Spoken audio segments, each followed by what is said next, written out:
The heart monitor screamed, a single endless tone that pierced through the 73rd floor of Sterling Tower like a knife through silk.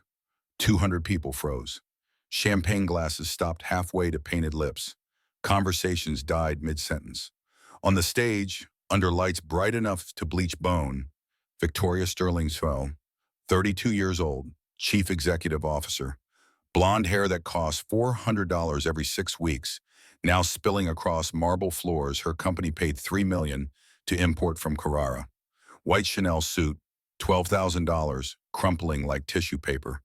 Her hand clawed at her chest, fingers spread wide, grasping at something invisible, something crushing her from the inside. Blood appeared at the corner of her mouth where she bit through her lip. Her eyes ice blue, always so controlled, now wild with terror. She was dying. The fall seemed to happen in slow motion, knees buckling first, then the sideways tilt. The impact when her shoulder hit the stage sent a crack through the microphone that made half the room wince. Her red-soled Louboutin heels, $1,100, scraped against the floor as her legs kicked once, twice, then went still. Someone screamed. Then everyone was screaming. Bodies surged forward. Chairs scraped. A glass shattered.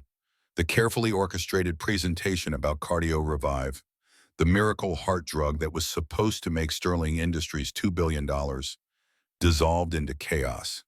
Dr. Philip Chen, 62, chief medical officer, 20 years at Mount Sinai before Victoria hired him, pushed through the crowd.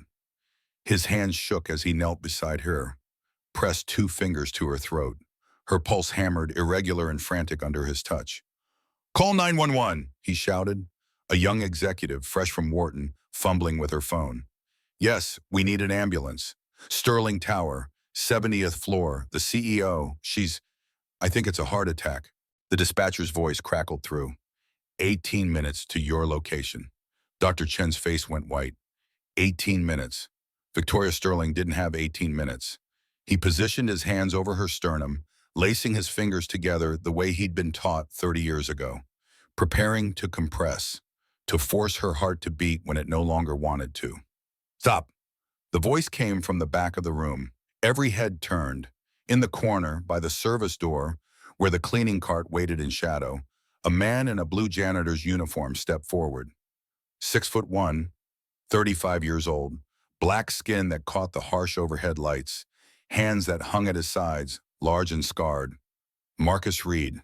He'd been invisible for 6 hours, mopping floors while executives stepped over his work, emptying trash cans full of half-eaten canapes that cost more than his daughter's school lunch for a month. Standing in corners while people who'd never learned his name discussed market projections and stock options. Now 200 pairs of eyes locked onto him. "Sir, step back," Dr. Chen snapped. "This is a medical emergency." Marcus walked forward.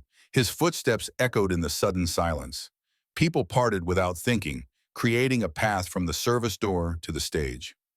"If you compress her chest right now," Marcus said, his voice steady, trained, "you'll kill her." Security guards appeared. 2 men in black suits, hands moving toward their belts. But Dr. Chen hesitated, something in the janitor's voice, something that sounded like knowledge. "She's not in cardiac arrest," Marcus continued. He was 10 feet from the stage now, close enough that everyone could see his face. "Her heart is beating, 140 times per minute, irregular. Look at her neck." Dr. Chen looked. "You see the jugular vein?" Marcus pointed without touching. "It's distended, 8 centimeters above the sternal angle. Classic sign of right heart failure." A man in the audience stood up. Dr. Robert Thompson, 68, cardiology professor at Columbia for 30 years. "He's right," Thompson said, his voice carrying. "I can see it from here." Marcus climbed the 3 steps to the stage, knelt beside Victoria, his knees, worn thin from hours of scrubbing floors, pressed against the cold marble. "If you do chest compressions," he said, looking at Chen, "you'll rupture her ventricle. She's in acute decompensated heart failure, not arrest. The pressure in her chest is already critical." Victoria's hand moved, weak, trembling. Her fingers searched the air like a blind woman reaching for light. Her eyes, glazed with pain, found Marcus's face. She recognized him. After 4 years of walking past him in hallways, 4 years of never seeing the man who mopped her floors. 4 years of not knowing that the janitor in the corner was the doctor she'd destroyed. She knew him now. Her lips moved, blood on her teeth, voice barely a whisper. Marcus. The room gasped, a collective intake of breath from 200 throats. Please, Victoria whispered. Tears cut through her makeup, leaving tracks like wounds. Please make it fast. Make it fast. Not save me, not help me. Make it fast. She thought he would kill her. Thought that after everything she'd done, this was justice. The man she'd ruined, standing over her with hands that could stop her heart as easily as restart it. Marcus looked down at her, this woman who'd taken his medical license, his career, his wife, his life. 4 years of humiliation. 4 years of being invisible. 4 years of watching her walk through the building she'd stolen from him, head high, untouchable. She was begging him now. The oath he'd taken 30 years ago echoed in his mind. First, do no harm. Words carved into his soul deeper than any scar. He stripped off his rubber gloves, the yellow ones that smelled like ammonia. Let them fall to the floor. His hands, rough and calloused from cleaning chemicals, scarred from years of work that should have been beneath him, reached for her throat. Everyone held their breath. Marcus placed 2 fingers on Victoria's carotid artery. Gentle, professional, the touch of a surgeon. Give me space, he said quietly. 3 feet of clearance. Everyone back. No one moved. Marcus looked up. His eyes swept the crowd with an authority that made board members and billionaires step backward without question. Someone tell the ambulance this is hypertrophic cardiomyopathy with acute heart failure. They need to bring IV, furosemide, and nitroglycerin, and I need complete silence. Dr. Chen stared at the janitor, at the way his hands moved, at the calm in his voice. Who are you? Chen whispered. Marcus didn't answer. His fingers were already counting Victoria's pulse against the second hand of his watch. A watch from Walmart, $15, keeping time as precisely as any Rolex. His hands began to move, and the entire room went silent. Dawn broke over the Bronx like a promise no one believed anymore. Marcus Reed's alarm went off at 5:45, not 5:30, not 6 o'clock.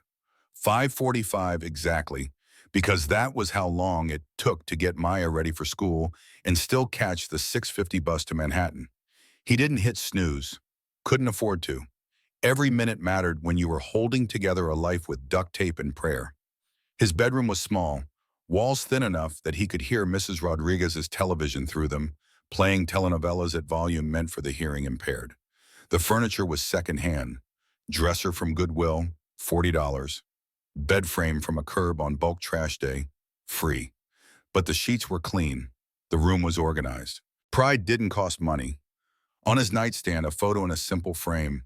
Sarah Reed, 27 years old, frozen in time forever. Nurse scrubs, smile that could light up an emergency room at 3 in the morning. Eyes that had seen Marcus at his worst and loved him anyway. Gone 3 years now. Every morning, Marcus touched the frame, just his fingertips against the glass. A ritual, a remembering. I'm trying, baby, he whispered to the photo. I'm still trying. The kitchen was barely big enough for one person, let alone the life Marcus tried to build there. Stove with 2 working burners, refrigerator that hummed too loud and froze the lettuce, counter space measured in inches. But Marcus made it work.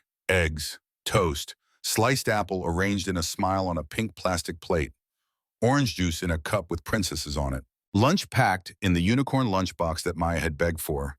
That cost $23 Marcus didn't have, but spent anyway because some things mattered more than his bank account. He wrote a note on a napkin with a marker that was running out of ink. Love you, princess. Be brave today. Dad.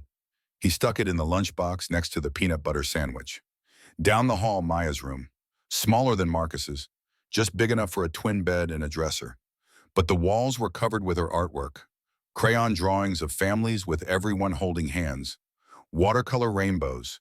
A portrait of Sarah that Maya had drawn from memory, getting her mother's smile almost perfect.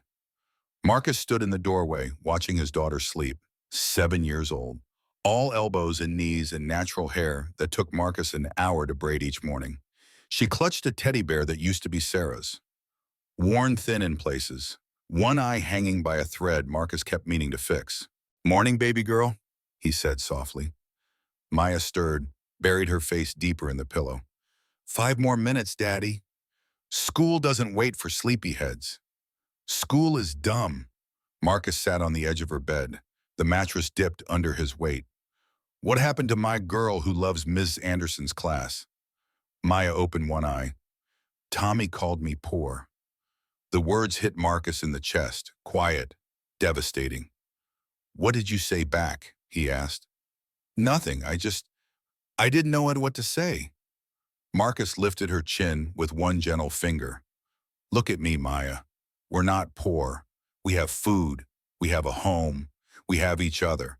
Tommy's parents have money. That's different. But you used to be a doctor. Tommy's mom said she saw your picture in an old magazine. She said you used to be famous. Why did you stop? How do you explain to a 7-year-old that someone lied about you? That the world believed the lies? That sometimes justice doesn't come?" "Life changed our plans," Marcus said. "But it didn't change who I am or who you are. You're Maya Reed, daughter of Sarah Reed, the best nurse in New York. And you're brave and kind and smart. That's worth more than money." Maya hugged him, small arms that barely reached around his shoulders. "I miss Mommy," she whispered. "Me too, baby. Every single day." They stayed like that for a moment, father and daughter, holding each other against a world that didn't care. Then Marcus stood. "Come on, hair time." In the bathroom, Marcus worked with practiced efficiency, detangling spray, wide-tooth comb, small sections twisted and braided. His hands moved with a precision that had nothing to do with janitorial work and everything to do with surgery. Muscle memory, the fingers that had once held beating hearts now braided a little girl's hair. Maya sat on the closed toilet lid, patient. She'd learned early that fidgeting made it take longer. "Daddy, can you do the twist braid Mommy used to do?" Marcus's hands paused. Just for a second, Sarah's special braid, the one she taught him during her pregnancy, saying, "You'll need to know this when I'm too tired." They'd never imagined he'd need to know it because she was gone. "Of course, princess." His hands remembered, even when his heart didn't want to. At 7:15, they sat at the kitchen table. Maya ate her eggs, and Marcus drank coffee that tasted like regret. Black, no sugar, couldn't afford either the cream or the calories. "Daddy, what's philanthropist?"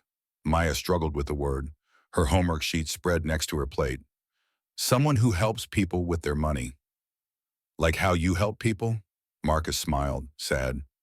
"I help different ways, baby." "At your cleaning job?" "Everywhere. You don't need money to help people. You just need to care." Maya considered this, chewing her toast. "Is Ms. Sterling a philanthropist?" The name sent ice water through Marcus's veins. "Why do you ask?" "She's on my homework. Says she donated money to schools." Victoria Sterling, donor, philanthropist, hero. The woman who'd forged emails, paid witnesses to lie, destroyed evidence, ruined Marcus's career so thoroughly that medical boards in all 50 states rejected his license appeals. "Finish your breakfast," Marcus said. At 7:45, they walked to PS 142. 6 blocks, Maya's hand in his, the morning sun cutting through buildings like knives. Other parents waited at the school gate. Designer clothes? Cars that cost more than Marcus made in 5 years.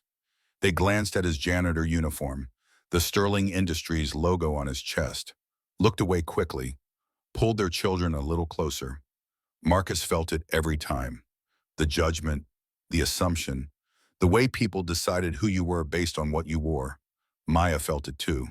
He could tell by the way she squeezed his hand tighter. At the gate, Marcus knelt down, eye level with his daughter. "Remember what Mommy always said? Be brave, be kind, be myself," Maya recited. "That's my girl." They did their special handshake.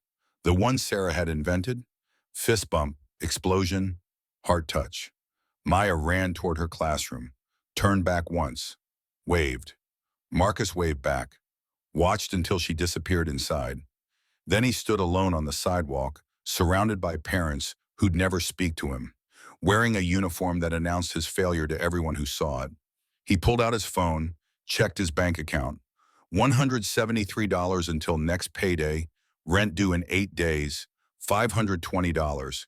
He'd be short. Again. His hand touched his pocket, the small tissue-wrapped bundle he carried everywhere. The ring.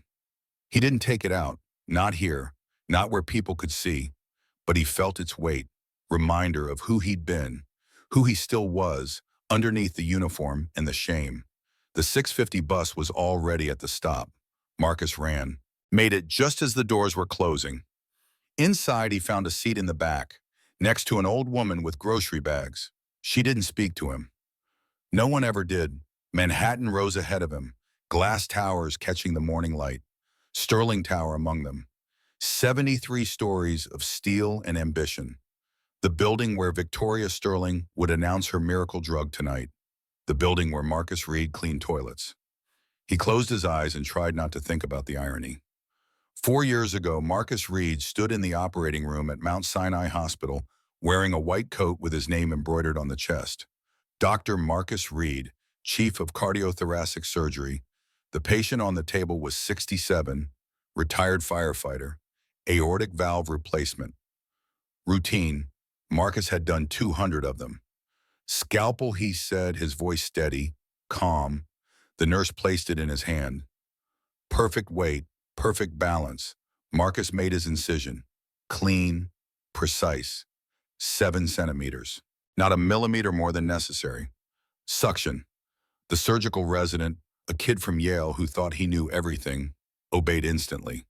In Marcus's operating room, everyone obeyed. 3 hours later, Marcus stepped back from the table. Close him up. He'll be fine. The anesthesiologist checked the monitors. Heart rhythm stable. Blood pressure normalizing. Beautiful work, Dr. Reed. In the scrub room, Marcus washed his hands. Methodical. Thorough. The ritual of cleansing. His phone buzzed. A text from Sarah. Another life saved. So proud of you. Come home safe. I love you. He smiled. Typed back with wet fingers. Always. Love you too. A nurse appeared in the doorway. Reed, you have a visitor. In your office. She says it's urgent. Marcus dried his hands, pulled off his surgical cap.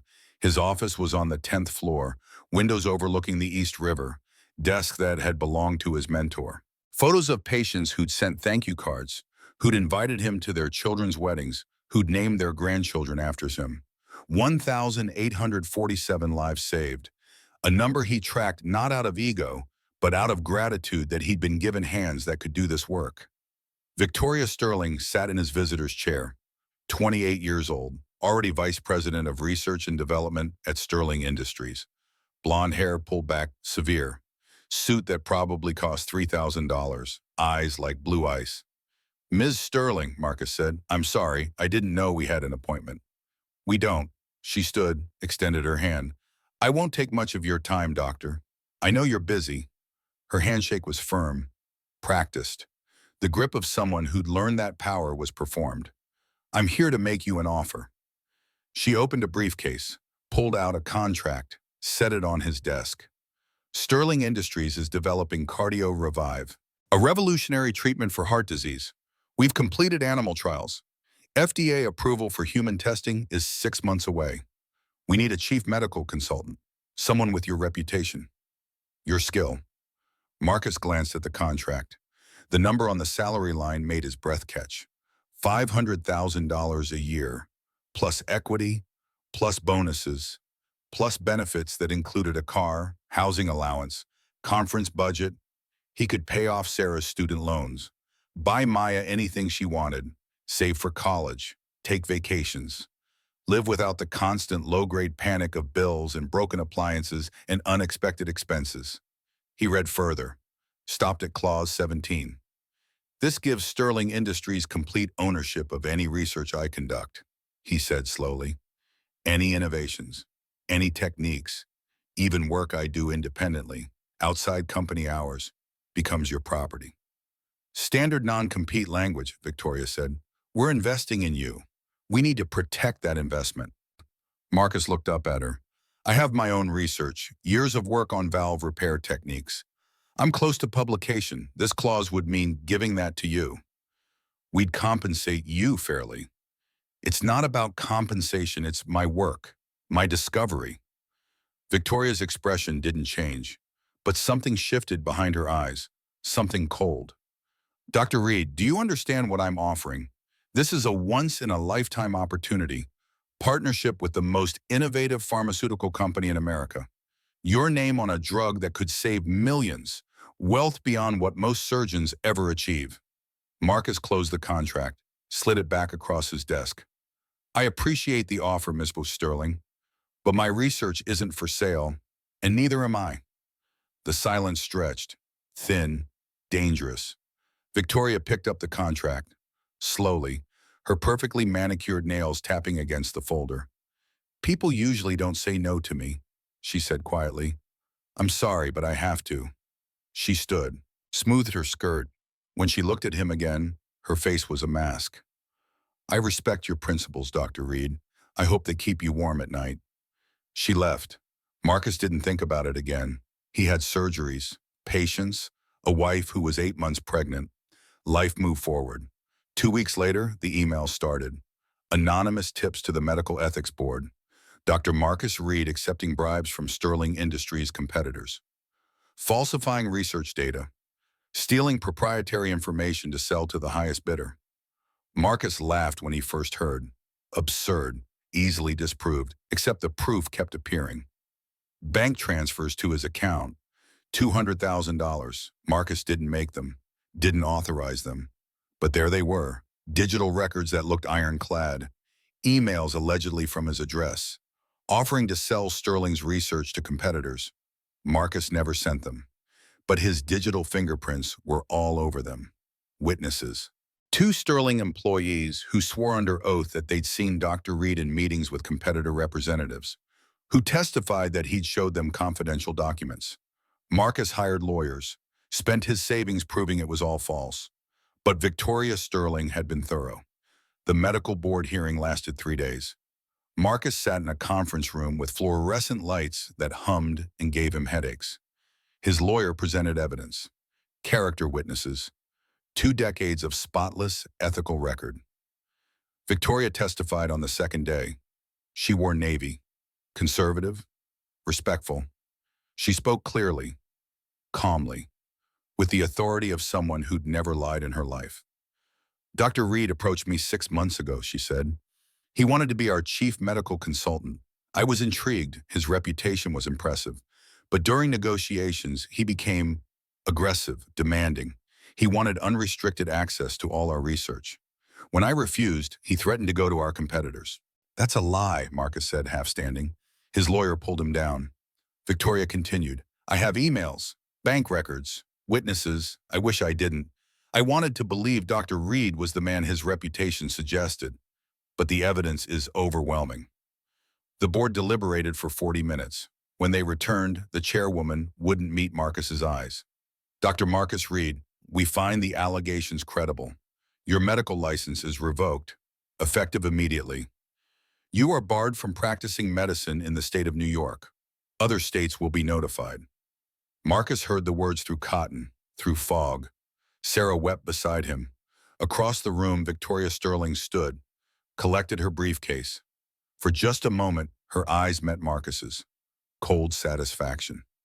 She'd destroyed him, and she'd won. The next year was a spiral. Marcus fought the ruling, appeal after appeal. Each one cost money they didn't have. Sarah worked double shifts at Lenox Hill Hospital, trying to keep them afloat. She was driving home from one of those shifts when she fell asleep at the wheel. The funeral was small. Rain fell the entire time. Maya, 4 years old, clutching Marcus's hand, asking when Mommy would wake up. Marcus stood at Sarah's grave holding their daughter, his career gone, his wife gone, everything gone. And somewhere in Manhattan, Victoria Sterling was probably having lunch. Sterling Tower rose 73 stories above Madison Avenue, all glass and steel and arrogance. The lobby was marble and chrome, a fountain in the center that cost more than most people's houses. Marcus entered through the service entrance. The employee locker room was in the basement. No windows, flickering fluorescent lights, lockers that smelled like industrial cleaner and broken dreams. Marcus changed into his uniform, blue shirt, blue pants, name tag that said M. Reed, no doctor, no credentials. Just a name that meant nothing to anyone. He opened his locker. Inside, taped to the door, was a photo. Sarah in her nurse scrubs, Maya as a baby, the three of them together back when life made sense. "Morning, Marcus." Jimmy Washington stood at the locker beside his. 55 years old, black man who'd been cleaning Sterling Tower for 12 years. Good man. Kind eyes. "Morning, Jimmy. You got 70th floor today. Big presentation tonight. Board meeting. They want everything perfect." Marcus nodded. "I heard. That Sterling woman gonna be there. Cold piece of work, that one." Marcus said nothing. Closed his locker. Locked it. "Marcus, man." Jimmy hesitated. "I know you don't like talking about it, but people say you used to be something. Before. That you had another life. Ancient history. Still, can't be easy. Working here. After." Marcus looked at Jimmy, this man who'd never hurt anyone, who cleaned offices for $15 an hour, who understood what it meant to be invisible. "Bills don't pay themselves," Marcus said quietly. "Maya needs to eat. She's lucky, having a daddy who loves her that much." Marcus felt something crack in his chest, gratitude, pain, the strange mix of emotions that came from being seen as a father when the world saw him as nothing. "Thanks, Jimmy." The shift supervisor appeared, Frank Dominguez, 50 years old. White guy with a gut and an attitude. He looked at Marcus the way people looked at trash they had to take out. "Reed, you're late." Marcus checked his watch. 7:58. His shift started at 8. "It's not 8 yet. When I say you're late, you're late. Get up there. 70th floor needs to be spotless by 6. Board members going to be walking those halls. I don't want them seeing, keep your head down. Stay invisible. Don't talk to anyone important." Anyone important. Marcus picked up his cleaning cart. Supplies that cost the company probably $6. His labor that earned them clean floors. He was invisible here. That was the point. No one looked at janitors. No one saw them. They could stand 3 feet away and might as well be ghosts. It was perfect camouflage for a man who used to save lives. The elevator to the 70th floor was freight, industrial, smelled like the morning's garbage run. Marcus rode alone, watching the numbers climb. When the doors opened, he pushed his cart into luxury, thick carpet that cost $400 per square foot, art on the walls, original paintings, floor-to-ceiling windows showing Manhattan spread out below like a promised land for people who'd never have to clean toilets. The conference room where tonight's presentation would happen was at the end of the hall. Glass walls, table that could seat 30, screen for presentations. Bars stocked with liquor that cost more per bottle than Marcus made in a week. Workers were setting up, banner across the back wall. "Cardio Revive, the future of cardiac medicine." Marcus stopped, stared at those words. Cardiac medicine. His specialty, his passion, his life's work. Reduced to a marketing slogan for a company that didn't care about anything except profit margins. "Excuse me, you're blocking the door." A woman in an expensive suit, Victoria's assistant, Jennifer something. She looked at Marcus like he was furniture. "Sorry," he muttered. Moved his cart. She swept past without acknowledgement. Marcus began his work, mopping floors, emptying trash, polishing surfaces, the same work he did every day, the work that paid for Maya's food and kept a roof over their heads. 2 executives walked past, young guys, 30-something, Ivy League haircuts and suits that cost more than Marcus's rent. They didn't lower their voices, didn't think the janitor could hear, or didn't care. "Victoria's going down tonight," one said. "Warren's got the votes." "About time. Ice Queen's had it coming." "Think she'll cry when they vote her out?" They laughed, disappeared around a corner. Marcus kept mopping, but his mind was working, a corporate coup, someone trying to remove Victoria from power. Someone named Warren, not his problem, not his concern. She'd gotten what she deserved. Except Maya had asked him this morning what a philanthropist was, had seen Victoria's name in her homework, had looked at Marcus with eyes that believed people could be good. He couldn't tell his daughter that the world was cruel, that people destroyed each other for pride and profit, that justice was a fairy tale. Not yet, not while she still believed. Marcus finished mopping, pushed his cart toward the executive offices. Victoria's office was at the far end, corner office. Best view, her name on a gold plaque that probably cost $500. The door was open. She wasn't inside. Marcus knew he should keep walking, mind his business, stay invisible the way Frank had told him. But something pulled him forward. The office was exactly what he expected. Modern furniture, expensive but cold. Desk made of glass and chrome, laptop open on the surface, photos on the credenza, Victoria at various events, shaking hands with politicians, accepting awards, smiling at cameras with a smile that never reached her eyes. One photo different from the rest. A little girl, maybe 7, blonde like Victoria, huge smile, missing front tooth, holding a stuffed rabbit, a daughter. Victoria Sterling had a daughter. Marcus stared at that photo. This child who looked happy, who had no idea her mother had destroyed lives, who probably loved her mother the way Maya loved him. His phone buzzed, text from Maya's school. Reminder, parent-teacher conference Thursday 4 p.m. Please confirm attendance. Marcus typed back, confirmed. He'd have to leave work early, lose pay he couldn't afford to lose. But Maya's education mattered more than money. He turned to leave Victoria's office, stopped. The laptop on her desk, still open, screen unlocked, a folder visible, labeled Father Investigation. Marcus shouldn't look, knew he shouldn't, but his feet moved forward anyway.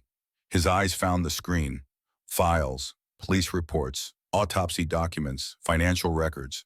Victoria's father had died 3 months ago. Heart attack, according to the public statement. But this folder suggested Victoria didn't believe that. Marcus's medical training, buried under 4 years of janitorial work, surfaced automatically. He scanned the autopsy report.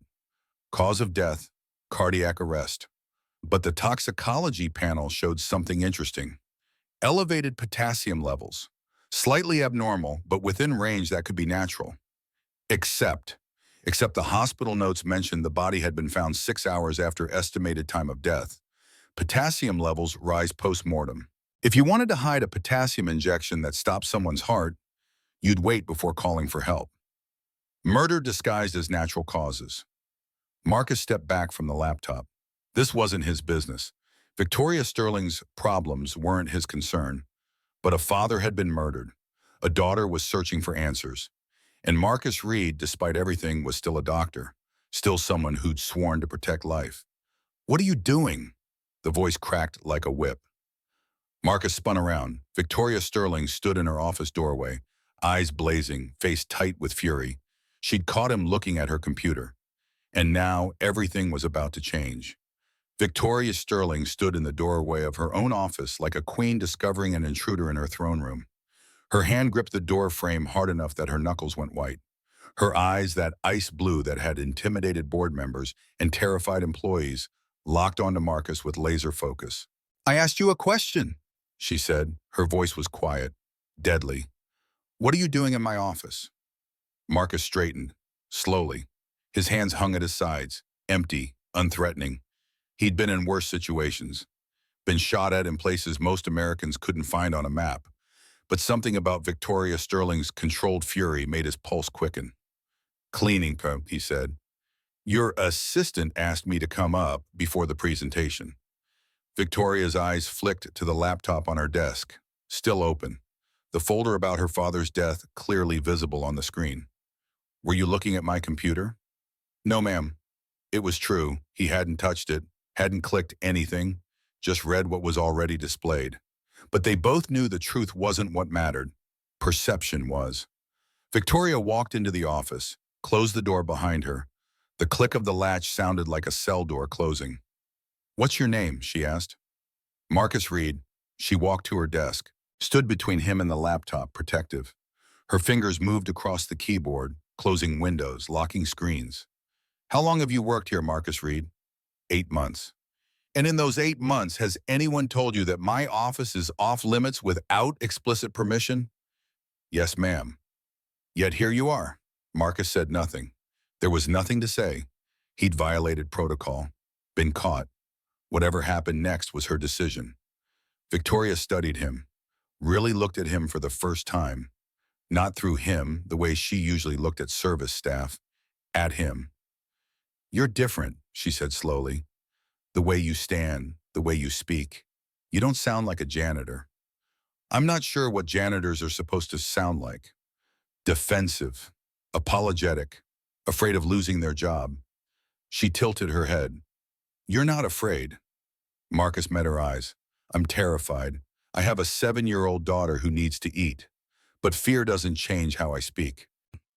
Something flickered across Victoria's face, too quick to identify. She glanced at the photo on her credenza, the little girl with the missing tooth. "A daughter," she repeated softly. For a moment, the ice cracked. Just a hairline fracture. Then it froze over again. "My father died 3 months ago," Victoria said. Abrupt. Testing. "Did you know that?" "I read about it in the papers. I'm sorry for your loss." The papers said heart attack. Marcus hesitated. This was dangerous ground, but something in Victoria's voice, in the way she watched him, suggested she was asking a question bigger than the words. "Yes, ma'am," he said carefully. "That's what they said." "You don't sound convinced." "It's not my place to be convinced or not convinced." "But if it were your place," Victoria pressed, "if you had an opinion, what would it be?" Marcus looked at the closed laptop, at Victoria, at the desperation she was trying to hide behind her CEO mask. "Healthy 65-year-old men don't usually have sudden cardiac arrest," he said quietly, "unless there's an underlying condition, or unless something caused it." Victoria's breath caught. "How would you know that? About underlying conditions?" Marcus realized his mistake. He'd said too much, revealed knowledge a janitor shouldn't have. "I watch a lot of medical shows," he said. It was a weak lie. They both knew it. Victoria took a step closer. "Who are you?" "Nobody, ma'am." "No." She shook her head.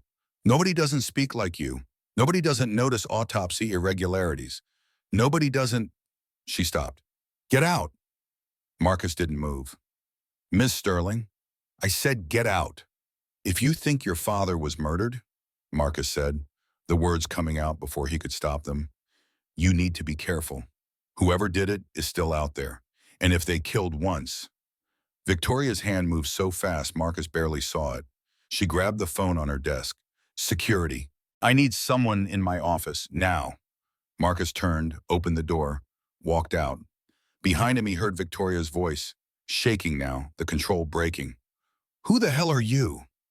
He didn't answer, just pushed his cleaning cart down the hall, past the conference room where workers hung banners, past the offices of executives who'd never learn his name. But as he reached the elevator, he heard Victoria's voice again, quieter now, talking to herself. He knew about the autopsy. How did he know? The rest of the morning passed in fragments. Marcus cleaned bathrooms on the 68th floor, offices on the 69th, every task mechanical, his mind elsewhere. He'd been stupid, revealed himself. Victoria was suspicious now. She'd look into him, find his history, discover that her janitor used to be Dr. Marcus Reed, the surgeon she'd destroyed. And then what? At noon, Marcus took his lunch break in the basement break room, vending machine sandwich that tasted like cardboard. Water from the fountain. Jimmy sat across from him, eating leftover rice and beans his wife had packed. "You look stressed, man," Jimmy said. "Long morning." "Something happened?" Marcus considered telling him. Jimmy was safe, trustworthy, but dragging someone else into his problems felt wrong. "Just tired," Marcus said. His phone buzzed. Text from Maya's teacher. "Mr. Reed, Maya seems distracted today. Is everything all right at home?" Marcus typed back quickly. "Everything's fine. I'll talk to her tonight." But everything wasn't fine. Maya was struggling. Kids at school treating her differently because her father cleaned floors. And Marcus was trapped in a situation that was about to get worse. He pulled out the tissue-wrapped bundle from his pocket, unwrapped it carefully. The ring, American College of Cardiology, Dr. Marcus Reed, 2,000 lives saved, 2019, the year before Victoria Sterling destroyed him. That's beautiful. Jimmy said quietly. Special? From another life. You ever think about going back to that life? Marcus wrapped the ring up again. Can't go back to something that doesn't exist anymore. Maybe it still exists, just looks different now. Before Marcus could respond, the PA system crackled. All custodial staff report to supervisors. Event setup begins at 3 p.m. Repeat, all custodial staff report to supervisors. Tonight's presentation, the Cardio Revive announcement, $2 billion, 200 guests, and Marcus would be there, invisible in the corner, watching Victoria Sterling celebrate. The irony was suffocating. At 2:30, Frank Dominguez gathered the custodial team in the basement. Listen up, Frank barked. Tonight's the biggest event Sterling Industries has done in 5 years. Board members, investors, press, everything needs to be perfect. He looked directly at Marcus. Reed, you're on the 70th floor, conference room and hallways. But here's the rule. Once guests start arriving, you disappear. Find a corner. Stay out of sight. Do not, under any circumstances, interact with guests. Don't even make eye contact. Invisible. Understand? Marcus understood. He'd been invisible for 4 years. One more night wouldn't kill him. Yes, sir. Good, because if you screw this up, you're fired. And good luck finding another job with your background. The threat hung in the air. Frank didn't know Marcus's full history, didn't know about the medical license or the trial, but he knew Marcus had employment gaps, knew something was off about a man this educated working as a janitor, and he used that knowledge like a weapon. At 3:15, Marcus was back on the 70th floor. The conference room was transformed, lighting installed, sound system tested, catering setting up bars and food stations, waiters in black and white practicing their choreography. The banner across the back wall glowed under spotlights. Cardio Revive, the future of cardiac medicine. Marcus polished the floors, made them shine. His reflection stared back at him from the marble, a ghost of who he used to be. Excuse me. Marcus looked up. Jennifer Park, Victoria's assistant, stood there with a clipboard and a stressed expression. The custodian, right? Yes, ma'am. Ms. Sterling wants her office cleaned one more time before the event. Can you do that now? Marcus hesitated. After this morning, going back into Victoria's office felt dangerous, but he couldn't refuse. Not without questions he didn't want to answer. Of course. Victoria's office door was closed. Marcus knocked. Come in. She sat at her desk, back straight, perfect posture, but her eyes were red, like she'd been crying and tried to hide it. You wanted your office cleaned? Marcus asked. Victoria looked at him for a long moment. Close the door. Marcus did. This morning, Victoria said slowly, you said something about my father, about underlying conditions. I shouldn't have said anything. I'm sorry. No. She stood up, walked around her desk. You were right. The autopsy showed elevated potassium. The detective said it was normal post-mortem, but something felt wrong. Marcus said nothing. This was quicksand. Every word could sink him deeper. I've been trying to access my father's files, Victoria continued. He kept encrypted records. Investigation into financial irregularities at the company. 50 million missing over 5 years. He was close to finding out who. Then he died. She looked at Marcus with raw desperation. I think someone on my board killed him to cover up embezzlement, and I can't prove it because I can't access his files. Marcus understood now. She wasn't telling him this because he was a janitor. She was telling him because she had no one else. Because the people around her, the executives and board members and assistants, couldn't be trusted. Because sometimes the only person you can confide in is someone invisible. Have you gone to the police? Marcus asked. With what? A feeling? Suspicions? They already ruled it natural causes. I need proof. What about the encrypted files? Locked. I've tried 47 password combinations. Every important date, every meaningful word. Nothing works. Marcus looked at the laptop, at the encrypted folder icon on the screen. In another life, he'd been trained in military encryption. Navy years before medical school. Skills he had nearly forgotten. May I? He asked, gesturing to the laptop. Victoria hesitated, then stepped aside. Marcus sat at her desk, his fingers moved across the keyboard. Not hacking, just thinking like Richard Sterling might have thought. Your father, Marcus said. What was most important to him? The company, his legacy. Before that, before Sterling Industries, what did he care about? Victoria thought. His wife, my mother. She died when I was 8. Her name? Elizabeth. Why? Marcus typed. Elizabeth Sterling, incorrect password. Her birthday? June 14th. Marcus tried variations. Liz, June 14. Elizabeth Sterling, just 644. Incorrect, incorrect. Their anniversary? September 23rd. Marcus stared at the screen, thinking, not just about dates, about what a man would use to protect his most precious information. What was your mother's maiden name? Ashford, Elizabeth Ashford. Marcus typed slowly. Elizabeth Ashford, 92319. The folder unlocked. Victoria gasped. How did you? Marcus stood quickly, stepped away from the desk. You should look at these files alone. I shouldn't be here. But Victoria grabbed his arm, her grip surprisingly strong. Wait, who are you, really? Marcus met her eyes, this woman who'd destroyed him, who'd taken his career, his wife, his life, who was now staring at him with confusion and something that looked like hope. Just someone who got lucky with a password, he said. He pulled his arm free gently, walked to the door. Marcus, he stopped. His name from her lips sounded strange, personal. Thank you, Victoria said quietly. He nodded once, left. Behind him, he heard her opening files, reading her father's investigation, learning the truth about corruption that ran deeper than she'd imagined.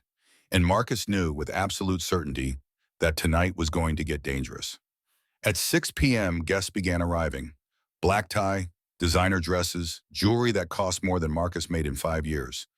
They rode elevators to the 70th floor like royalty ascending to court.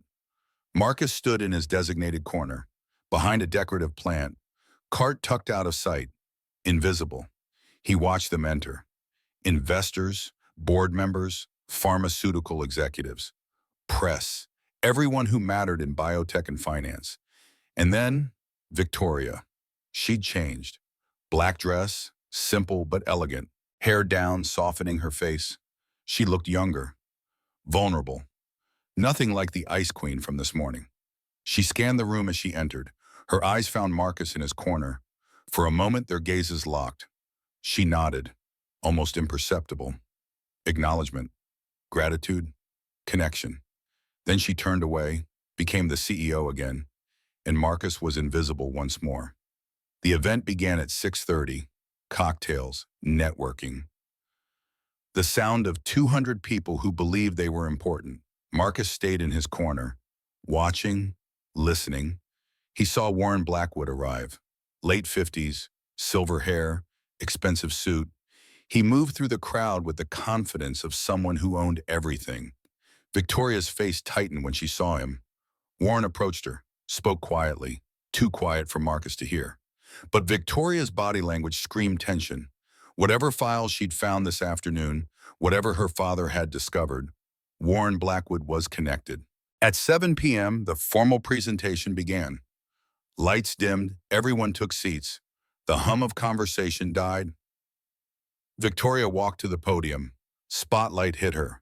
She looked calm, composed. But Marcus saw the tremor in her hand when she gripped the microphone. Ladies and gentlemen, Victoria began, thank you for being here tonight. We stand at the edge of history. Her voice was strong, clear. She'd practiced this speech 1,000 times. Cardio Revive represents 5 years of research, 300 million in investment, and the hope that we can save millions of lives from heart disease. Applause rippled through the audience. Marcus watched from the shadows. This drug Victoria was celebrating, this miracle treatment. He wondered if it was real, or if it was just another lie from a company built on lies. Victoria continued, FDA approval came through last week. We begin human trials next month. And with the $2 billion in funding secured today, we're positioned to bring this drug to market within 18 months. More applause, louder now. But Marcus noticed something. Victoria's hand touched her chest. Brief, subtle, a gesture she probably didn't realize she was making. He'd seen that gesture before, in patients, in people with cardiac issues they were ignoring. She did it again, 10 minutes into her speech. Then again. Marcus straightened in his corner, medical instincts firing. At 7:45, the formal presentation ended. Break for refreshments. Waiters circulated with champagne and hors d'oeuvres. Marcus stayed in his corner, watching Victoria. She stood near the bar, surrounded by executives, smiling, playing her role, but her hand kept returning to her chest. Then Marcus saw her reach into her purse, pull out a small pill bottle. Discreet, quick. She shook one pill into her palm, swallowed it with champagne, put the bottle away. Marcus was too far to read the label, but everything in his training screamed warning.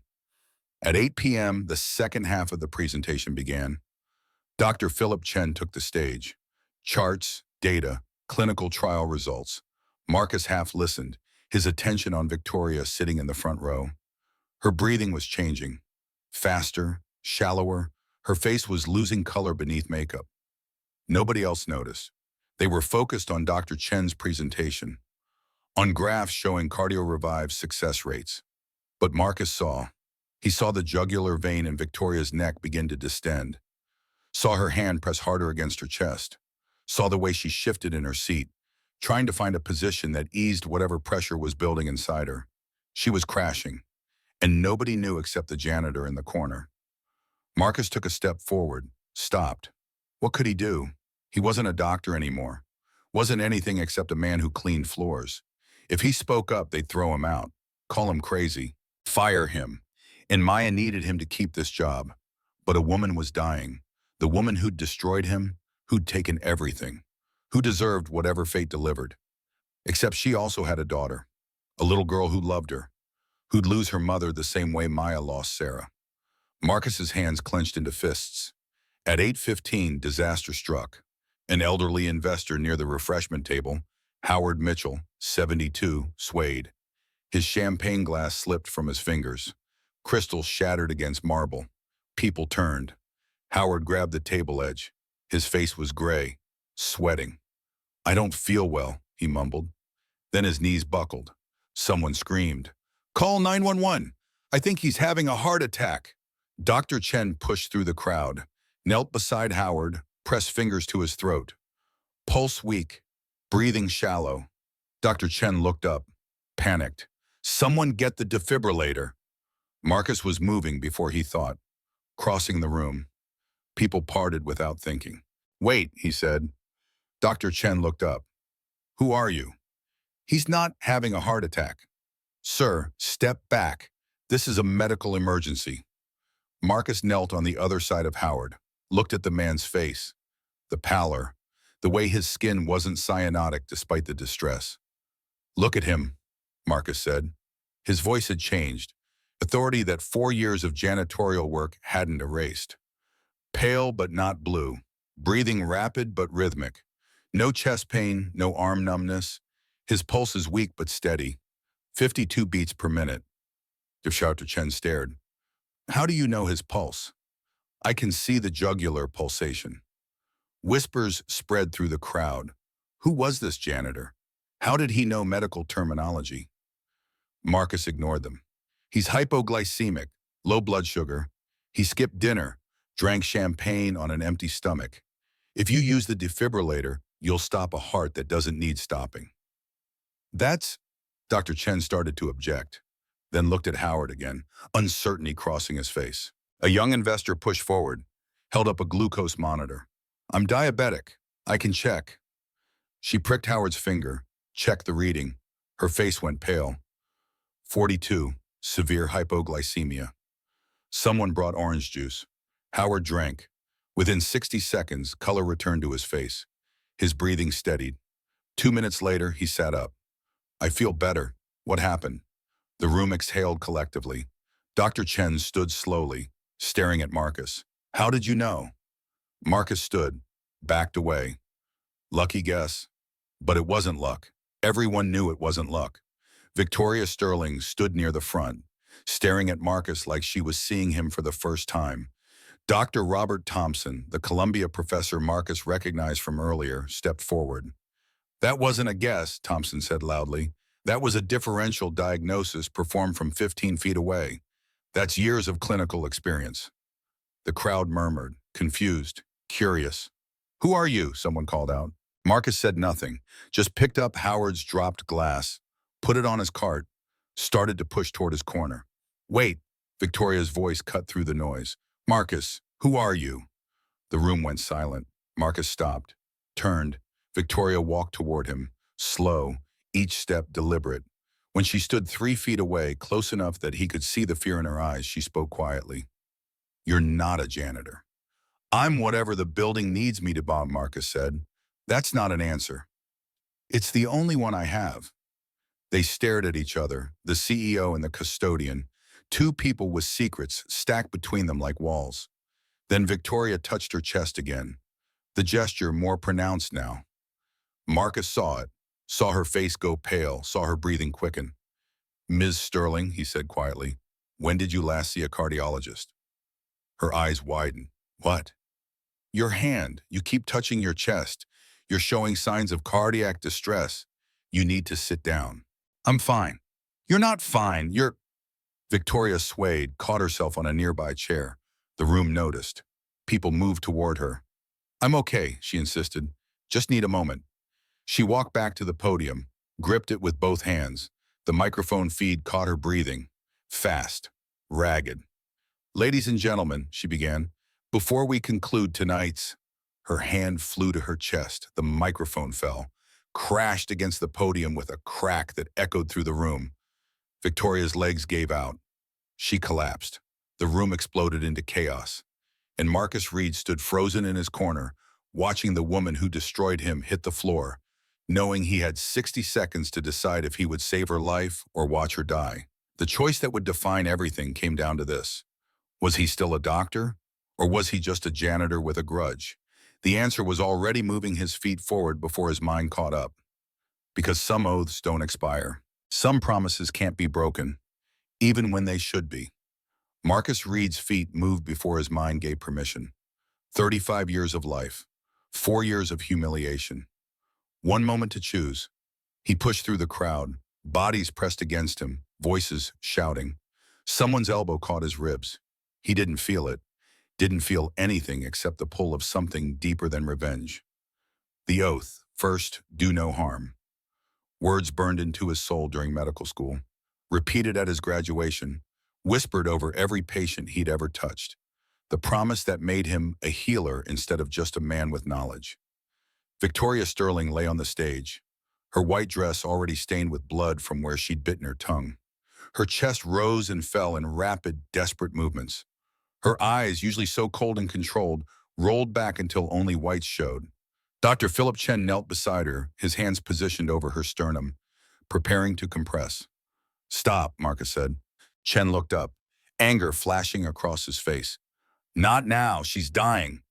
If you compress her chest, you'll kill her." Security guards appeared, 2 men in black suits, hands reaching for Marcus's arms. Marcus raised his voice, projected it across the room with authority he'd buried for 4 years. "She's not in cardiac arrest. Her heart is beating 140 times per minute. Irregular rhythm. Look at her jugular vein. See the distension?" Dr. Thompson pushed to the front, the Columbia professor. He stared at Victoria's neck, then at Marcus. "He's right," Thompson said. "JVP is elevated. This isn't arrest." Marcus continued, his training taking over like muscle memory. "She's in acute decompensated heart failure. Right ventricle failing. If you do CPR, you'll rupture her already stressed ventricle. The pressure will kill her instantly." The room had gone silent, 200 people holding their breath. Chen's hands hovered over Victoria, uncertain now. "Then what do we do?" Marcus climbed the 3 steps to the stage, his worn work boots against marble that cost more per square foot than he made in a day. He knelt beside Victoria. This close, he could see everything. The makeup not quite hiding the shadows under her eyes, the slight tremor in her fingers, the way her lips had a blue tinge that meant oxygen wasn't reaching her tissues fast enough. She was dying. Minutes, not hours. Victoria's eyes found his face. Recognition sparked through the pain. "Marcus?" she whispered, blood on her teeth. "Please." Everyone heard it. The CEO knew the janitor's name.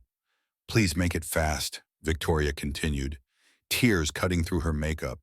"I deserve this." She thought he would kill her, thought this was revenge, thought that after everything she'd done, justice had finally arrived in the form of the man she'd destroyed. Marcus looked down at her, at this woman who'd forged evidence, paid witnesses to lie, taken his license, his career, his wife. 4 years of suffering traced back to her ambition and pride. He could walk away, let her die, call it fate, call it karma, call it anything except murder because he hadn't caused her heart failure. He could let nature take its course, but his hands were already moving, stripping off the rubber cleaning gloves, letting them fall to the floor like yellow flowers. His fingers found her carotid artery, pressed gently, counted against his watch. The room held its breath. "Everyone back," Marcus said quietly. 3 feet of clearance. "Someone tell the ambulance this is hypertrophic cardiomyopathy with acute heart failure. They need IV furosemide and nitroglycerin, and I need complete silence." No one moved. Marcus looked up. His eyes swept across board members and billionaires and people who'd never looked at him twice. Something in his gaze made them step backward. Authority, knowledge, power that had nothing to do with money or position. The power of someone who knew exactly what they were doing. "Now," Marcus said. They moved. Marcus turned back to Victoria, placed his hands on her chest. Not to compress, to feel. His fingers, roughened by cleaning chemicals, scarred by years of work that should have been beneath him, moved with surgical precision. "Apex beat displaced laterally," he murmured. 2 centimeters. Left ventricular hypertrophy confirmed. Dr. Chen watched, transfixed. "How are you?" "Quiet," Marcus said. Not harsh, just focused. His hands moved to Victoria's neck, assessed the jugular vein distension, 8 centimeters above the sternal angle. Textbook presentation of right heart failure. "Pulse 140, Marcus said. "Thready, irregular, blood pressure approximately 80/50. She's in compensated shock." He tore off his uniform shirt, wadded it into a makeshift pillow, placed it gently under Victoria's head, then grabbed someone's briefcase, elevated her legs. "Trendelenburg position," Marcus explained to no one and everyone, "increases venous return to the heart." Victoria's breathing was rapid, panicked, each breath a gasp. Marcus leaned close, spoke directly to her, voice calm, steady, the voice he'd used with 1,000 patients in 1,000 emergencies. "Victoria, listen to me. You're in heart failure, but your heart is still beating. I need you to breathe with me. In through your nose. Count of 4. Her terrified eyes locked onto his. "In, 2, 3, 4, hold. Out through your mouth. 2, 3, 4, 5, 6. Victoria tried to follow, failed, gasped. "Again," Marcus said. "With me. In, 2, 3, 4. This time she managed it. Her breathing began to slow, not much, but enough. Color started returning to her face. Just slightly. Dr. Thompson's voice rang out across the silent room. "Ladies and gentlemen, I need to tell you something." Every head turned. Thompson pointed at Marcus. "This man is not a janitor. His name is Dr. Marcus Reed. He's one of the greatest cardiothoracic surgeons this country has ever produced." Gasps rippled through the crowd. Phones appeared, people typing, searching. A young investor found an article. "Holy, it's true. Dr. Marcus Reed, chief of cardiothoracic surgery at Mount Sinai. But it says his license was revoked in Twainpwim for fraud and accepting bribes." All eyes turned to Marcus, then to Victoria. An executive near the stage, the one who'd made jokes about the Ice Queen earlier, went pale. "Wait, Reed? That's the name Victoria mentioned. The doctor she exposed."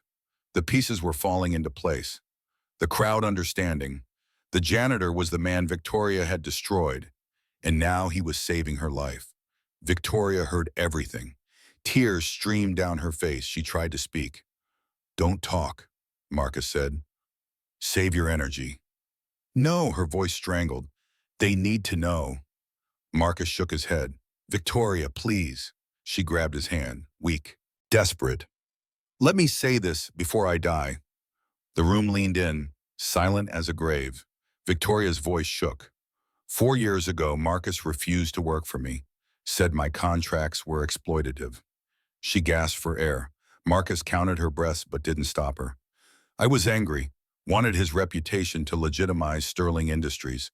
So more tears. I forged emails, made it look like he took bribes from competitors. Someone in the crowd gasped. I paid 2 employees to testify against him. Lies. All lies. Victoria's hand clutched Marcus's arm. I destroyed his medical license, his career, his family, everything. Her voice broke completely. I took everything from a good man because of my ego, my greed. The room was absolutely silent. And now, Victoria whispered, the only person who can save my life is the man I destroyed. She looked up at Marcus, tears flowing freely. You have every right to let me die. I deserve it. Marcus stared down at her. 4 years of pain visible in his eyes for just a moment. Then his face softened. I'm not a janitor, Victoria, he said quietly. And I'm not a vengeful man. I'm a doctor. And doctors don't choose who lives or dies based on personal grudges. He adjusted the makeshift pillow under her head. I took an oath 30 years ago to do no harm, to heal the sick. That oath doesn't expire because someone wronged me. His voice carried across the silent room. You tried to destroy Marcus Reed, the doctor, but you couldn't, because being a doctor isn't a title. It's who I am at my core. He looked at the crowd. You can take my license, my call, my reputation, but you can't take my ability to save lives. From Marcus's shirt pocket, something fell. A small tissue-wrapped object hit the floor. Jennifer Park picked it up, unwrapped it. A gold ring gleamed in the stage lights. She read the inscription aloud. American College of Cardiology, Dr. Marcus Reed, 2,000 lives saved, 2019. The room exploded in shocked whispers. 2,000 lives. And he'd been cleaning toilets. Sirens wailed in the distance, growing closer. Victoria looked at Marcus, her savior and her victim. I'll tell them everything, she whispered. I'll clear your name.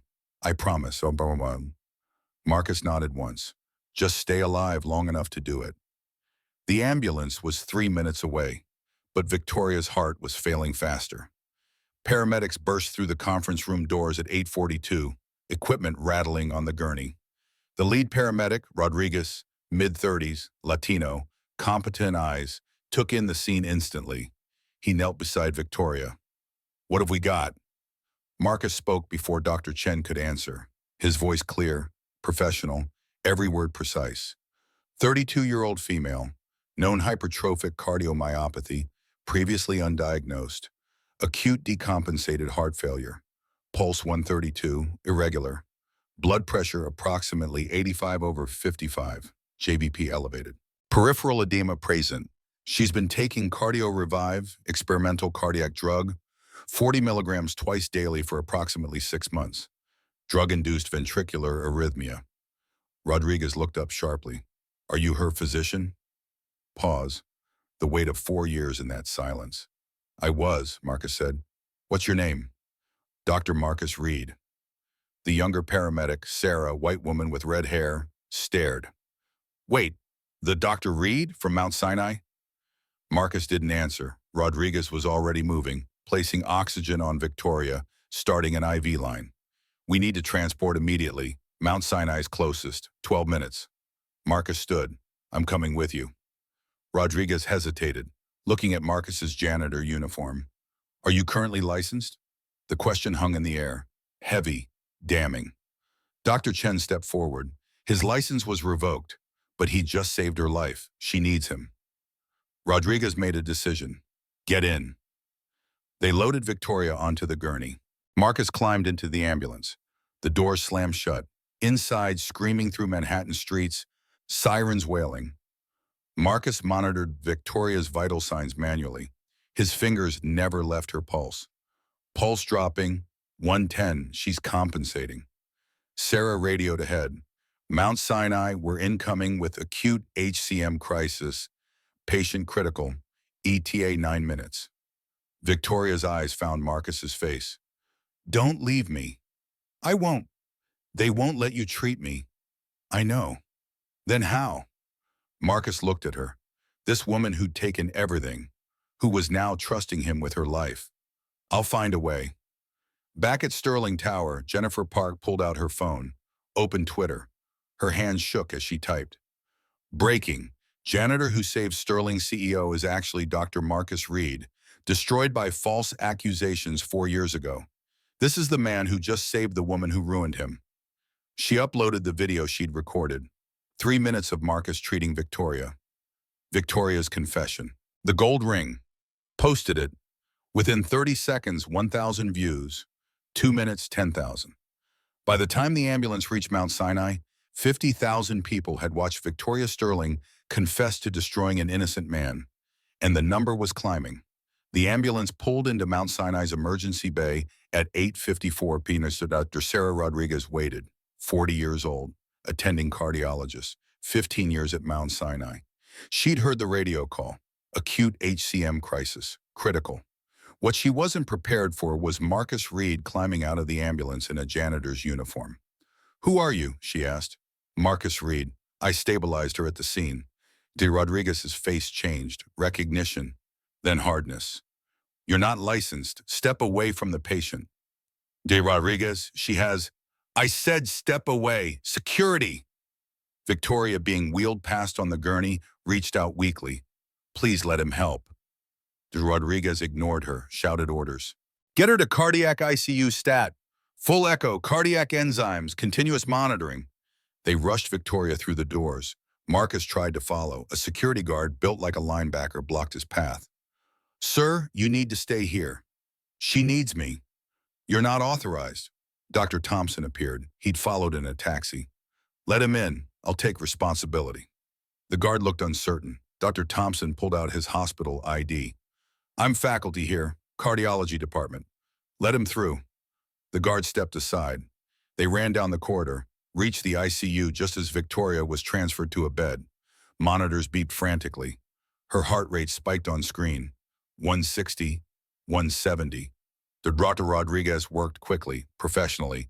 Get me an echo now. Someone page cardiothoracic surgery. She might need emergency intervention. Marcus stood outside the glass partition, watching, his hands clenched into fists. The echo technician arrived, began the ultrasound. The image appeared on screen. Victoria's heart struggling, left ventricle massively hypertrophied, septum dangerously thickened. Dr. Rodriguez frowned. Severe HCM with LVOT obstruction. How did we miss this? A nurse spoke up. She wasn't a patient here. First admission. Marcus spoke through the glass. She hid it, probably diagnosed years ago, refused treatment, didn't want it on her medical record, would have looked weak. Glanced at him, annoyed. Who let him in here? Dr. Thompson stepped forward. I did, and you should listen to him. He knows her case better than anyone. He doesn't have a license. He has knowledge. Use it. Before Dr. Rodriguez could respond, the monitors shrieked. Victoria's heart rate spiked.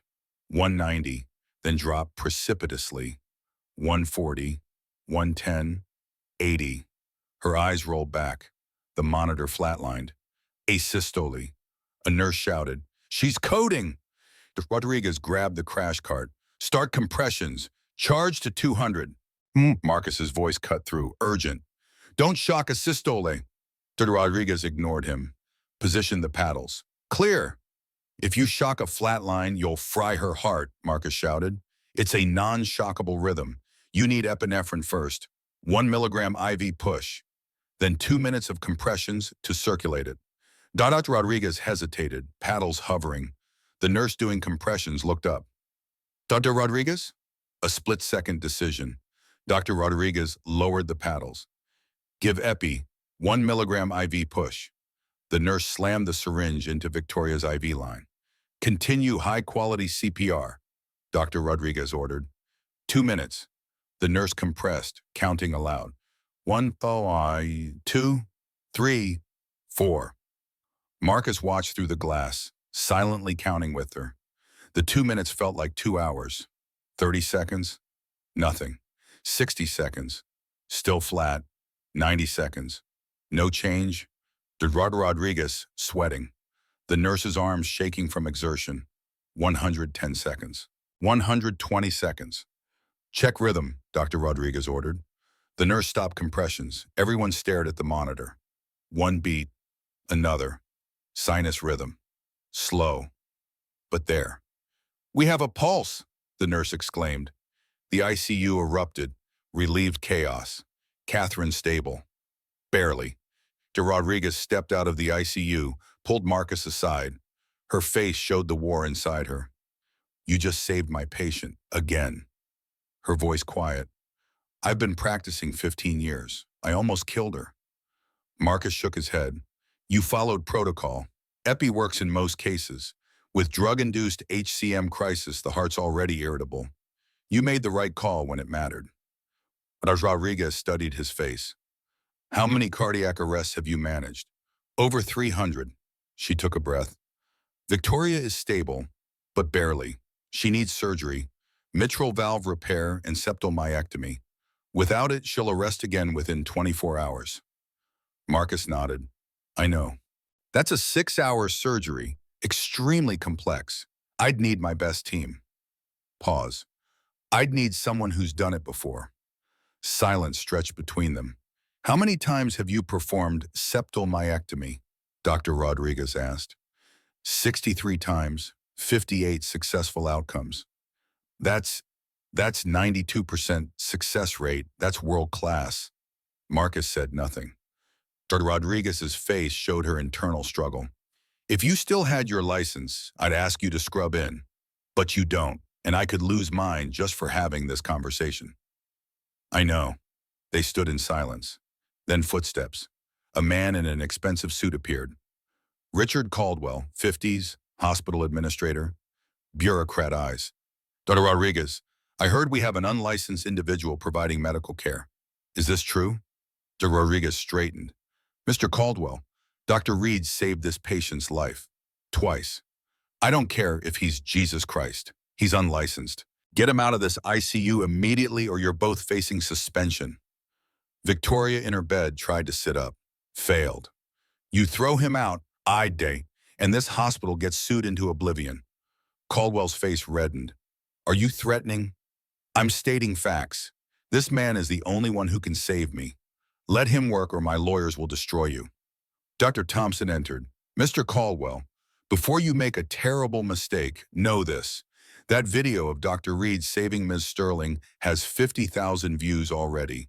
Comments are demanding justice. If this hospital prevents him from treating her, the PR nightmare will bury you." Caldwell pulled out his phone. Checked Twitter. Justice for Reed was trending. "Let him operate," one comment read. 10,000 likes. "This hospital is evil if they stop him," said another. 8,000 likes. Thousands of similar messages. Caldwell's face went pale. Dr. Thompson pressed. "There's a loophole. Dr. Reed doesn't perform the surgery. You do, Dr. Rodriguez. Dr. Reed is present as a medical consultant, providing verbal guidance only. Technically, he's not practicing the medicine. He's consulting." Caldwell's eyes narrowed. "That's a legal gray area. Gray is better than black, and that woman doesn't have time for ethics committees." Silence. Caldwell, defeated. "Fine, but if this goes wrong, I never approved it." He left. Dr. Rodriguez looked at Marcus. "I'll do the surgery. You guide me through every step." Marcus nodded. "When?" "Now. She doesn't have time to wait." Operating room 3, 9:45 p.m. Dr. Rodriguez scrubbed in with her team. Anesthesiologist began putting Victoria under. Marcus stood behind glass, outside the sterile field. He couldn't enter, couldn't touch, couldn't physically help. All he had was his voice. Victoria, drifting under sedation, looked toward him one last time. "Thank you," she mouthed. The anesthesia took her. Marcus put on a headset. His voice would feed directly into the OR. Dr. Rodriguez stood over Victoria's unconscious body, scalpel in hand. She looked at the glass partition where Marcus stood. Dr. Reed, I'm ready. Marcus took a breath. 4 years away from the operating room. 4 years of scrubbing toilets. Now he had to perform the most difficult surgery of his career without touching the patient. Make your incision at the fourth intercostal space, Marcus said calmly. Mid-clavicular line. Steady hand. This is where we begin. The surgery began. For 6 hours, Marcus guided every movement. Dr. Rodriguez's hands performed the surgery, but Marcus's mind orchestrated it. Good. Now open the pericardium. You'll see the hypertrophied septum, approximately 2.8 centimeters thick. We need to resect 1.2 centimeters. Rodriguez worked, her confidence growing with each instruction. At midnight, a complication, bleeding from the left ventricle. Dr. Reed, I can't stop it. Panic in her voice. Marcus remained calm. Breathe. Apply direct pressure with gauze. 30 seconds. The tissue is fragile. Don't over-suture or you'll tear it more. She did. 30 seconds felt eternal. The bleeding stopped. You did it, Marcus said. Keep going. At 3 a.m., the critical moment. Resecting the thickened septum. One wrong move could kill Victoria instantly. Marcus guided Dr. Rodriguez's hands like a conductor leading an orchestra. Millimeter by millimeter. Precise. Perfect. Dr. Rodriguez's hands moved, trembling slightly, but following every instruction. The tissue was carefully removed, each cut precise. That's it, Marcus said. Little more. Good, stop there. At 4:30 a.m., the final suture. Close her up, Marcus said softly. You did beautifully. Dr. Rodriguez stepped back, exhausted, trembling. No, we did beautifully. 5:15 a.m., Victoria was wheeled to recovery, stable, vital signs strong. Dr. Rodriguez emerged from the OR, pulled off her mask, saw Marcus still standing behind the glass, exactly where he'd been for 6 hours. That was the most incredible surgical guidance I've ever experienced, she said. You just performed a 6-hour surgery without touching the patient. Marcus smiled faintly. You did the work. No, you saved her, again. In the waiting room, someone else had arrived during the surgery. A little girl, 7 years old, black hair and braids, clutching a teddy bear. Maya Reed. Mrs. Rodriguez from downstairs had brought her when Marcus texted that he'd be at the hospital all night. She saw her father emerge, ran to him. Daddy! Marcus caught her, lifted her, held her tight. Hi, baby girl. Mrs. Rodriguez said you were helping someone. Are you a doctor again? Marcus looked down at his daughter, this child who'd kept him alive for 4 years, who'd given him reason to wake up every morning. I've always been a doctor, princess, even when I wasn't allowed to be one. 10 a.m. Victoria woke in the ICU, groggy, disoriented, breathing tube removed. Marcus sat in a chair beside her bed. I'm alive, she croaked. Voice hoarse. Marcus nodded. Surgery went well. 6 weeks recovery. Tears streamed down Victoria's face. Marcus, I owe you everything. My life. 3 times over. I'll spend the rest of my life making this right. Marcus stood. Just tell the truth. That's all I ask. He walked toward the door. Marcus? He stopped. Why did you save me? After everything I did? Marcus looked back. Because that's who I am. You tried to destroy that. You failed. He left. Behind him, Victoria wept. Day 1 after surgery, Jennifer Park's article went viral. Bloomberg, CNN, Fox News, every major outlet picked it up. The janitor who saved his enemy, Dr. Marcus Reed, destroyed by lies, then proved he's still a hero. 5 million views by noon, 10 million by evening. The video played everywhere. Marcus kneeling beside Victoria, his hands moving with surgical precision. Victoria's confession. The room silent. Comments flooded in. This man cleaned toilets and never lost his dignity. He saved the woman who destroyed him. That's grace. 2,000 lives saved and they made him a janitor. This is everything wrong with our system. If this doesn't restore your faith in humanity, nothing will. Day 3. Victoria, propped up in her hospital bed, recorded a video. Her lawyer present, her publicist. But this wasn't PR, this was truth. My name is Victoria Sterling. 4 years ago, I committed fraud. Her voice shook. I forged evidence to destroy Dr. Marcus Reed because he refused my exploitative contract. I took everything from a brilliant physician. I destroyed a good man because of greed.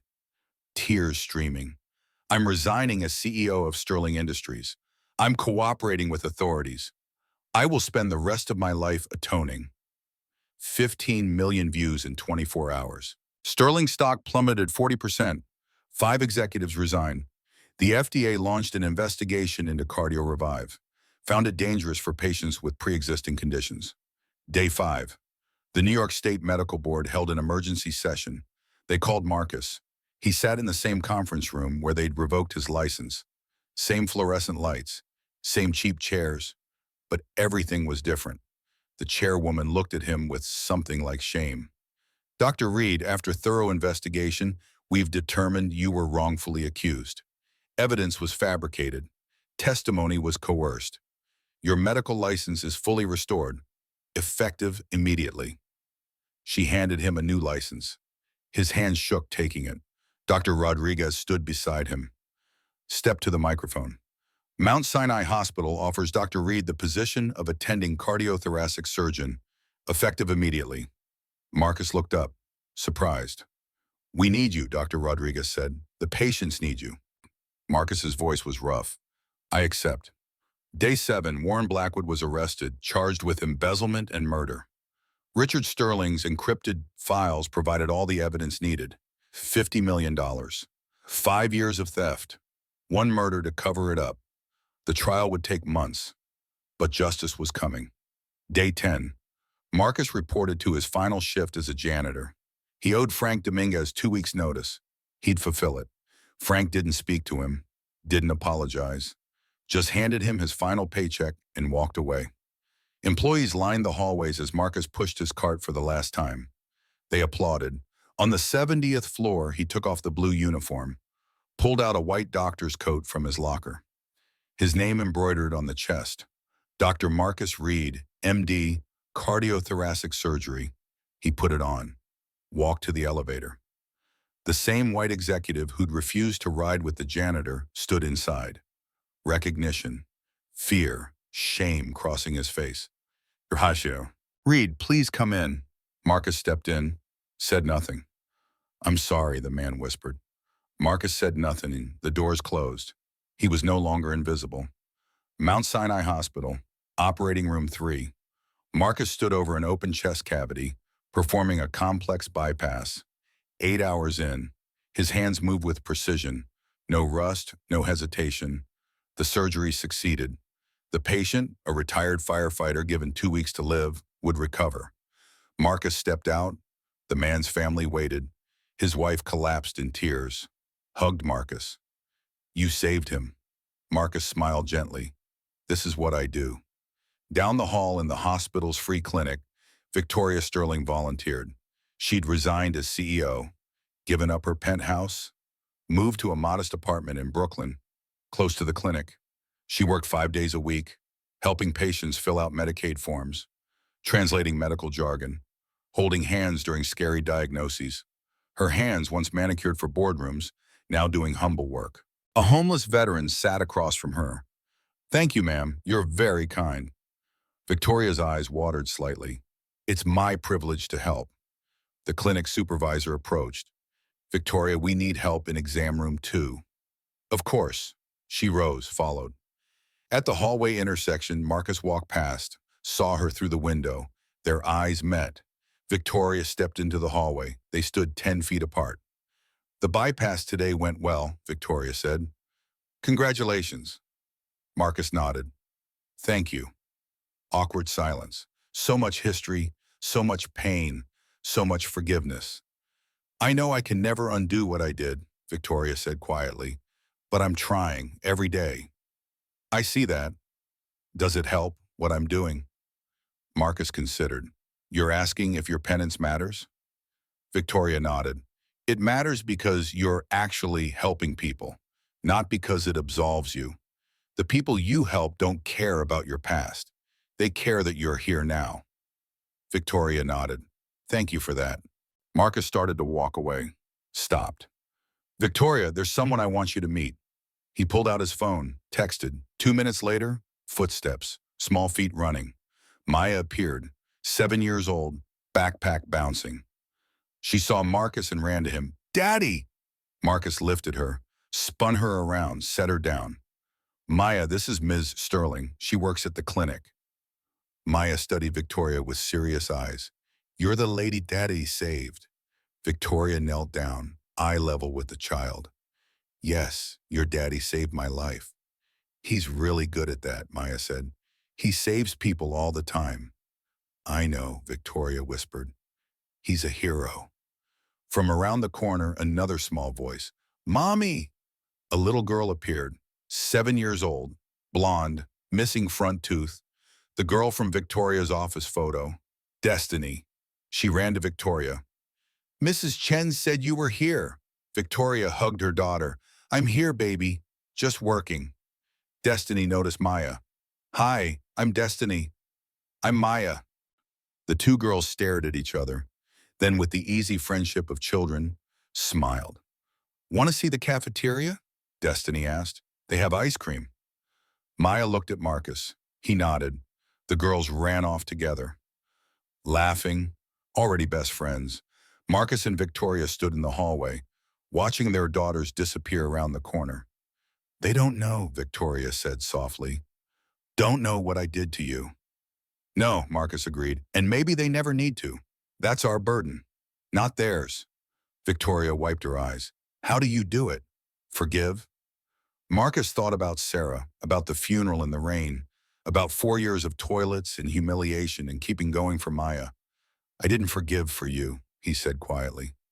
"I forgave for me, for Maya, because carrying hate was poisoning me, and my daughter deserved a father who wasn't bitter." He looked at Victoria. "You destroyed my career, but you didn't destroy my ability to love, to heal, to be a father. Those things were always mine. You just made me prove it." Victoria's tears fell freely now. "I don't deserve your forgiveness." "No," Marcus said, "you don't. But I gave it anyway, not because you earned it, because I needed to be free." Laughter echoed from the cafeteria.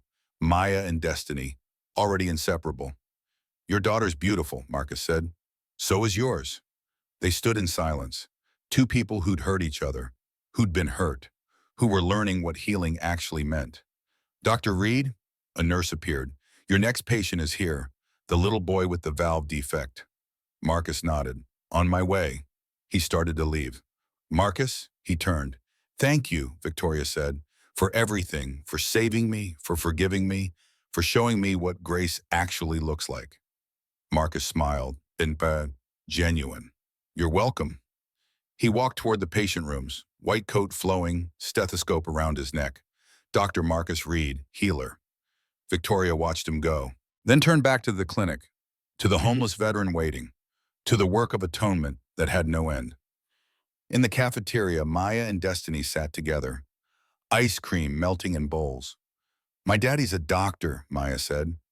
"My mommy used to be mean," Destiny said, "but she's nice now." "That's good." "Yeah." They ate their ice cream, two little girls who didn't care about the past, who only knew that their parents were good people doing good work. And maybe that was enough. Marcus's office at Mount Sinai, awards on the walls again, photos of patients who'd sent thank you cards, a plaque, Dr. Marcus Reed, 2,247 lives saved. His phone rang, unknown number. "Dr. Reed, this is Mount Sinai Administration. We'd like to discuss the new pediatric cardiac wing. Your name came up as potential director." Marcus looked at the photo on his desk. Sarah, Maya, the three of them together. "I'm honored," he said. "Can I think about it?" "Of course. We'll send details." Knock on his door. Victoria stood there. Different now. Hair simpler, clothes modest, smile genuine. "Sorry to interrupt. I was picking up Destiny from the pediatric ward. She volunteers now, reading to the kids." Marcus smiled. "Maya too. They coordinate schedules." Victoria hesitated. "Can I come in?" Marcus gestured to the visitor's chair. She sat, looked at the photos on his walls, the awards, the life he'd rebuilt. "I got an offer," Victoria said, from a pharmaceutical ethics board. They want me to consult, help identify fraud and corruption. That's good. It's ironic. It's fitting. Victoria laughed, sad. Using my experience as a criminal to catch criminals. Using your experience as someone who learned, who changed. There's a difference. She looked at him. You really believe people can change? I believe you did. Silence. Not uncomfortable. Just two people who traveled a long road together. The girls want a play date this weekend, Victoria said. My apartment, pizza, movies, normal kid stuff. Maya would love that. You could come if you want, stay, help supervise, or we could just... She trailed off, uncertain. Marcus understood what she wasn't saying, what maybe they were both starting to feel, something beyond forgiveness, beyond friendship, something neither of them expected. I'll come, Marcus said carefully. For Maya. For Maya, Victoria agreed, but they both knew it was becoming more than that. Victoria's apartment, small, clean, photos of destiny on the walls, no awards, no luxury, just a home. Maya and Destiny in the living room, building a fort out of couch cushions. Laughing, Marcus and Victoria in the kitchen, making pizza from scratch, flour on their hands, comfortable silence. I never thought I'd be here, Victoria said quietly, in a small apartment, making pizza, happy. Happiness doesn't come from the size of the apartment. I know that now. She looked at him. I had everything 4 years ago. Corner office, power, money. I was miserable. Now I have nothing. And I'm healing, Marcus finished. Yeah. They work side by side, not touching, but close. Marcus, can I ask you something? Sure. Do you ever hate me, even for a moment, for what I took? Marcus stopped kneading dough, considered the question honestly. Sometimes, he admitted, when I see Maya struggle, when I remember Sarah's funeral, when I think about the years I lost. Yes, sometimes I hate what you did. Victoria's face fell. But, Marcus continued, I don't hate you, because the woman who did those things isn't the woman standing in this kitchen. You're not the same person. Neither are you. No, Marcus agreed. We're both different, both better, both scarred, but maybe that's okay. From the living room, Maya's voice, Daddy, Miss Sterling, come see our fort. They walked in. The girls had built an elaborate structure, blankets draped over chairs, pillows as walls, flashlights inside creating a warm glow. It's beautiful, Marcus said. Come inside, Destiny urged. So they did, two adults crawling into a blanket fort built by 7-year-olds, sitting cross-legged on the floor, flashlights casting shadows, Maya and Destiny between them, all four together in a small space. Tell us a story, Daddy, Maya said. Marcus thought. Once upon a time, there was a doctor who forgot how to help people. Why did he forget? Destiny asked. Because someone hurt him, took away his ability to work. He was very sad. That's not a happy story, Maya said. Wait, Marcus continued. The doctor had a daughter, and his daughter reminded him that being a doctor wasn't about having permission. It was about caring, about helping, about not giving up. Did he become a doctor again? Destiny asked. Yes. And he learned that sometimes the worst things that happen to us teach us the most important lessons. Like what? Maya pressed. Like forgiveness, like strength, like love. The girls absorbed this. Then Destiny spoke. My mommy learned too, she said. She was mean before. She told me, but she's not mean anymore. Victoria's eyes filled with tears. No, Marcus said gently. She's not mean anymore. She learned, and learning is brave. They sat in the blanket fort, 4 people who shouldn't fit together, who'd been broken in different ways, who were learning what family could mean when you built it from forgiveness instead of blood. Can we do this every weekend? Maya asked. Marcus looked at Victoria, a question in his eyes. She nodded. I'd like that. Me too, Destiny said. So they did, 2 years later. Marcus and Victoria sat on a park bench, Central Park, autumn leaves falling like memories around them. Maya and Destiny played on the swings, 10 years old now, inseparable. They're talking about a formal award, Victoria said. For you, from the medical board, recognition for saving 200 lives since your reinstatement. I don't need an award. I know, but you deserve one. Marcus watched the girls. I have everything I need. Victoria's hand moved across the bench, closer to his, not quite touching. Marcus, can I ask you something? Always. When you saved me that night, when you made the choice, what were you thinking? Marcus remembered the stage, Victoria dying, the decision. I was thinking about Maya, about what kind of father I wanted to be, what kind of man I wanted her to see. He turned to Victoria, and I was thinking about Sarah, about her voice in my head saying, be who you are, not who they made you. Your wife sounds amazing. She was. Silence. Then Victoria's hand finally touched his. Gentle. Tentative. Is this okay? She asked. Marcus looked at their hands. Black and white. Janitor and CEO. Victim and perpetrator. All those labels falling away until there were just two people who'd survived hell and found each other on the other side. Yeah, Marcus said. It's okay. They sat like that, watching their daughters play. Two people who'd hurt each other, learning what love meant when it grew from ashes instead of flowers. Maya ran over. Daddy, can Destiny spend the night? If her mom says yes. Mom, does Destiny called? Victoria looked at Marcus, a question bigger than a sleepover. Marcus smiled. Our place is bigger. You could come too, if you want. We could all be a family? Victoria finished. Something like that. Victoria squeezed his hand. I'd like that very much. So they did. Four people who shouldn't work, who had every reason to hate each other, who chose forgiveness instead. And from forgiveness grew something neither of them expected. Love, healing, home. Not perfect, never perfect. Both of them carried scars that would never fully fade. But together they were whole. 5 years after that night on the stage, Marcus Reed, 40 years old, stood in front of 300 medical students at Columbia. When someone takes everything from you, he said, you have two choices: become bitter or become better. The students listened, rapt. I lost my career, my wife, my dignity. I spent 4 years cleaning toilets in the building where I should have been saving lives. And I was angry. God, I was angry. He paused. But anger is poison. It destroys from the inside. So I had to choose. Let Victoria Sterling's lies define me, or define myself. You all know what happened. You've seen the videos. But here's what you haven't seen. On the screen behind him, photos appeared. Marcus and Victoria at a free clinic opening. Ribbon cutting. Maya and Destiny, teenagers now, volunteering at Mount Sinai. Marcus receiving the American Medical Association's Award for Ethical Excellence. Victoria testifying before Congress about pharmaceutical reform. Forgiveness isn't forgetting, Marcus said. It's not saying what happened and was okay. It's releasing the poison so you can live. A student raised her hand. Dr. Reed, are you and Ms. Sterling? Marcus smiled. That's personal. But yes, we're together.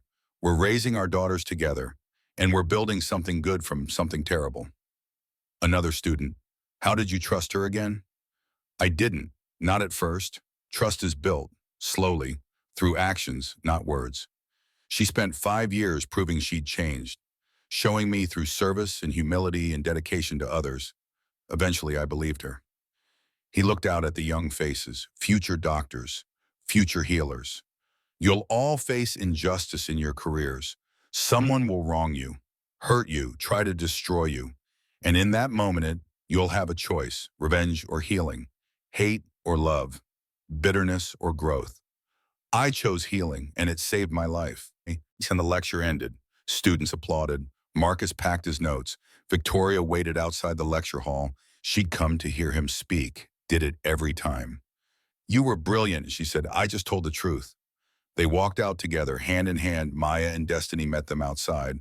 Both 16 now, both applying to medical school. Can we go to the clinic? Maya asked. It's our volunteer day. Of course, Marcus said.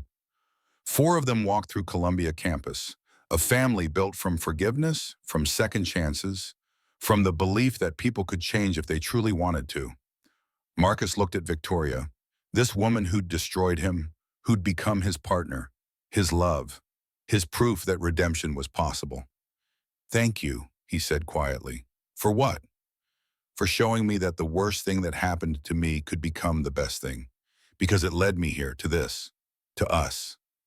Victoria stopped walking, kissed him, gentle, grateful. "No," she whispered. "Thank you for saving my life in every way possible." Maya and Destiny groaned. "Gross. Parent kissing." They all laughed, walked on together. 4 lives intersecting in the most unlikely way. 4 hearts healing. 4 people proving that justice and mercy could coexist. That forgiveness was stronger than revenge. That love could grow from the darkest soil. Dr. Marcus Reed had saved 2,247 lives. But the most important save was the one he made for himself. When he chose to be who he was meant to be. Not despite what happened, but because of it.